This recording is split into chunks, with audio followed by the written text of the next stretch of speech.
Chapter 11. At this point Armand stopped. "Would you close the window for me?" he said. "I am beginning to feel cold. Meanwhile, I will get into bed." I closed the window.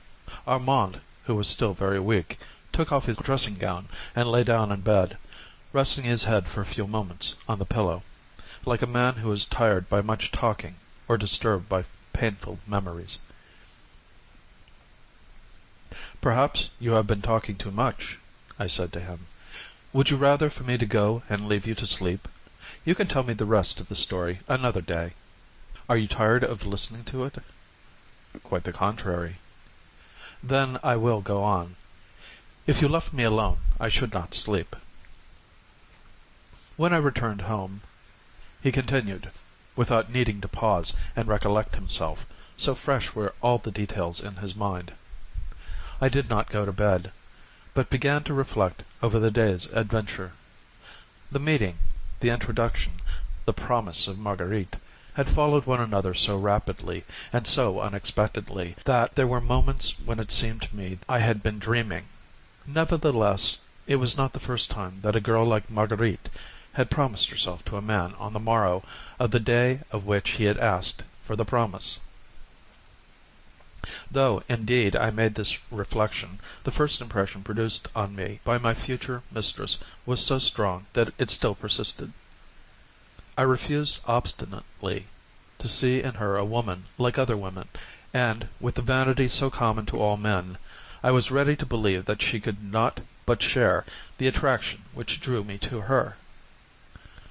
Yet I had before me plenty of instances to the contrary, and I had often heard that the affection of Marguerite was a thing to be had more or less dear, according to the season.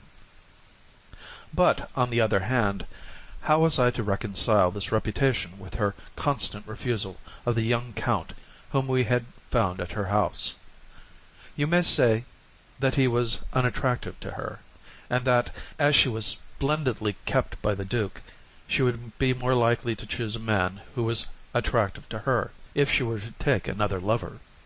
If so, why did she not choose Gaston, who was rich, witty, and charming, and why did she care for me, whom she had thought so ridiculous the first time she had seen me? It is true that there are events of a moment which tell more than the courtship of a year. Of those who were at the supper, I was the only one who had been concerned at her leaving the table. I had followed her. I had been so affected as to be unable to hide it from her. I had wept as I kissed her hand. This circumstance, added to my daily visits during the 2 months of her illness, might have shown her that I was somewhat different from the other men she knew, and perhaps she had said to herself that for a love which could thus manifest itself, she might well do what she had done so often that it had no more consequence for her. All these suppositions, as you may see, were improbable enough, but whatever might have been the reason for her consent, one thing was certain: she had consented. Now I was in love with Marguerite. I had nothing more to ask of her.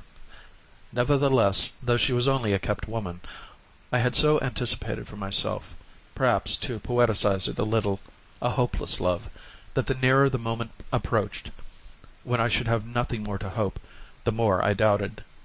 I did not close my eyes all night. I scarcely knew myself. I was half demented. Now I seemed to myself not handsome or rich or elegant enough to possess such a woman.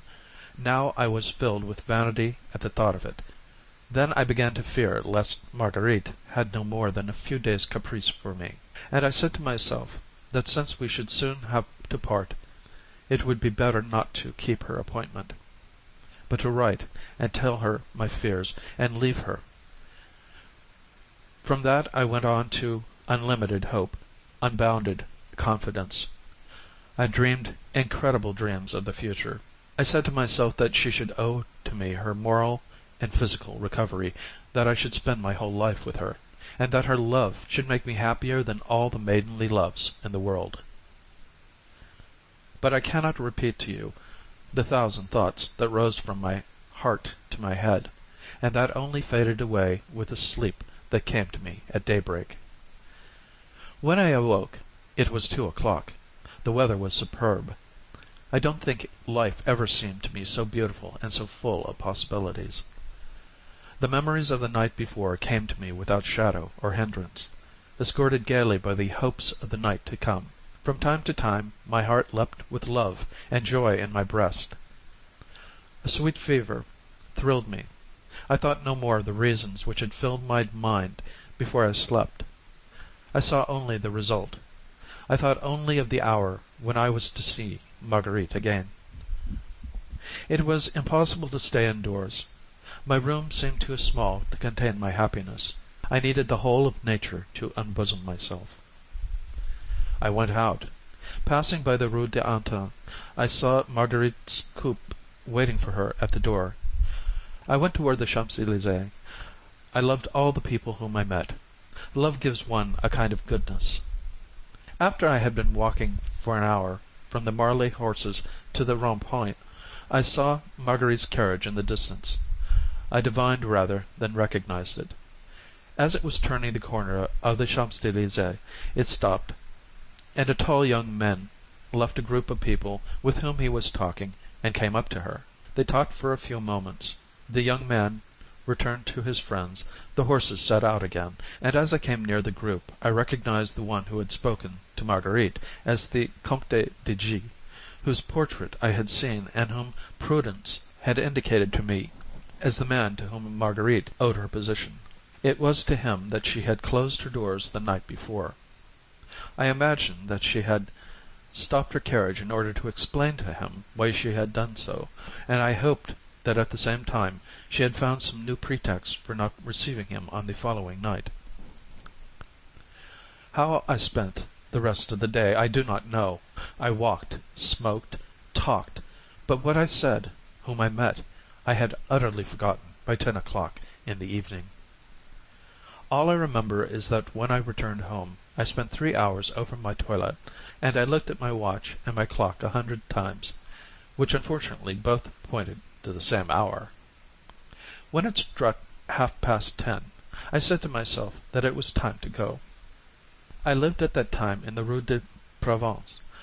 I followed the Rue du Mont Blanc, crossed the boulevard, went up to the Rue Louis le Grand, the Rue des Portes Mahon, and the Rue d'Antin. I looked up at Marguerite's windows. There was a light. I rang. I asked the porter if Mademoiselle Gautier was at home. He replied that she never came in before 11, or 11:15. I looked at my watch. I intended to come quite slowly, and I had come in 5 minutes from the Rue de Provence to the Rue d'Antin. I walked to and fro in the street. There are no shops, and at that hour it is quite deserted. In half an hour's time Marguerite arrived. She looked around her as she got down from her coupe, as if she were looking for someone. The carriage drove off. The stables were not at the house. Just as Marguerite was going to ring, I went up to her and said, "Good evening." "Ah, it is you," she said, in a tone that by no means reassured me as to her pleasure in seeing me. "Did you not promise me that I might come and see you today?" "Quite right. I had forgotten." This word upset all the reflections I had had during the day. Nevertheless, I was beginning to get used to her ways, and I did not leave her, as I should certainly have done once. We entered. Nanine had already opened the door. "Has Prudence come?" said Marguerite. "No, madame." "Say that she is to be admitted as soon as she comes.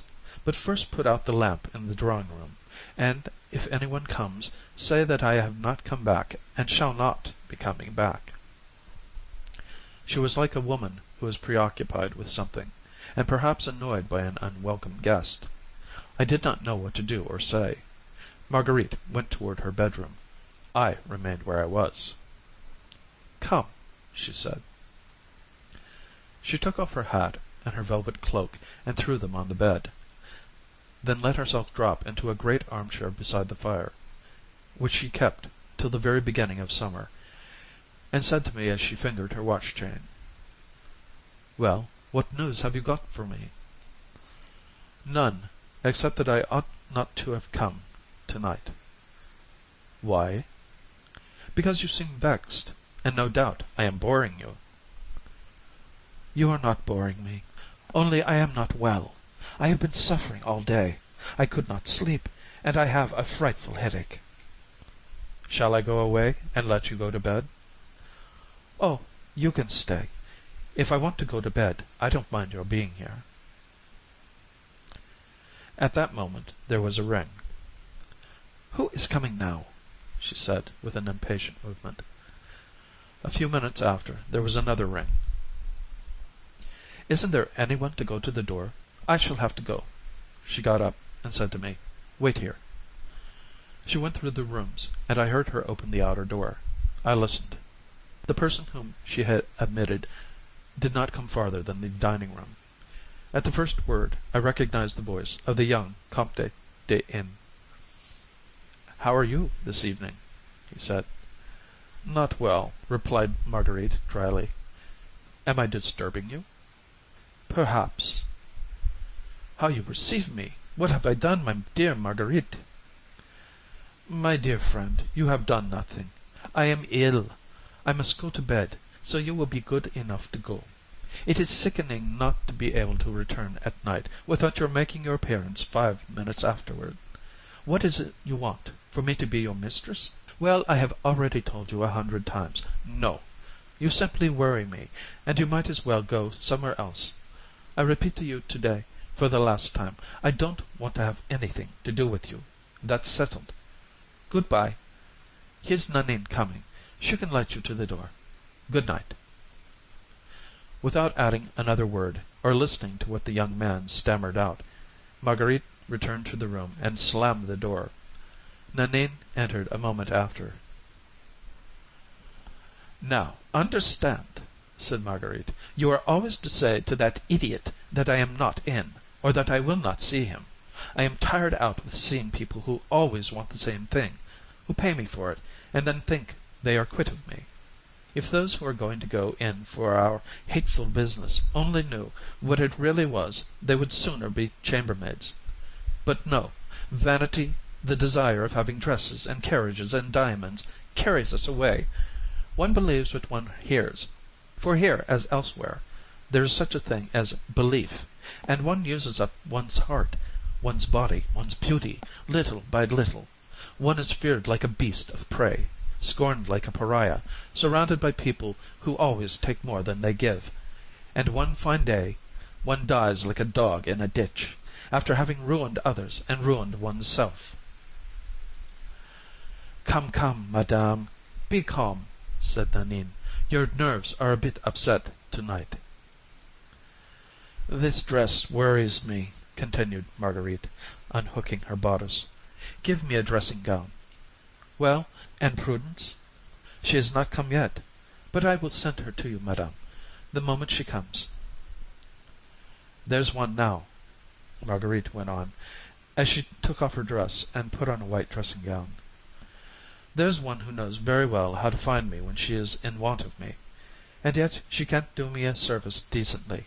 She knows I am waiting for an answer.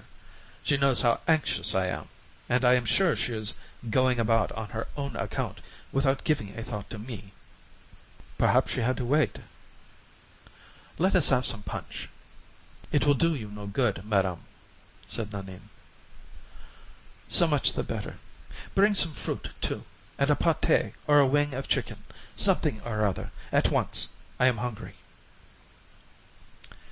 Need I tell you the impression which this scene made upon me, or can you not imagine it?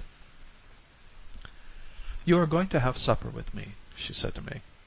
"Meanwhile, take a book. I am going into my dressing room for a moment." She lit the candles of a candelabra, opened a door at the foot of the bed, and disappeared. I began to think over this poor girl's life, and my love for her was mingled with great pity. I walked to and fro in the room, thinking over things, when Prudence entered. "Ah, you here?" she said. "Where is Marguerite?" "In her dressing room." "I will wait. By the way, do you know she thinks you charming?" "No." "She hasn't told you?" "Not at all." How about here?" "I have come to pay her a visit." "At midnight?" "Why not?" "Farceur." "She has received me, as a matter of fact, very badly." "She will receive you better by and by." "Do you think so?" "I have some good news for her." "No harm in that. So she has spoken to you about me?" "Last night, or rather tonight, when you and your friend went. By the way, what is your friend called? Gaston R. his name is, isn't it?"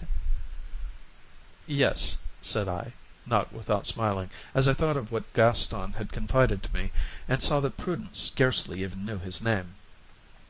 "He is quite nice, that fellow. What does he do?" "He has 25,000 francs a year." "Ah, indeed. Well, to return to you.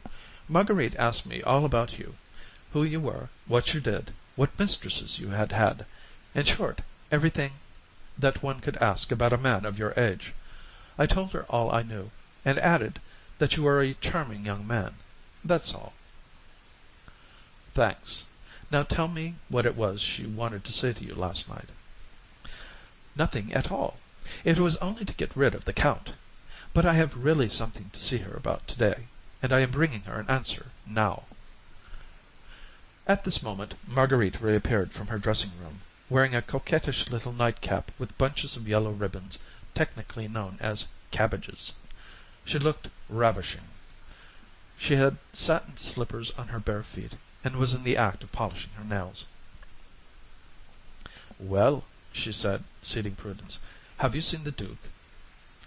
"Yes, indeed. And what did he say to you?"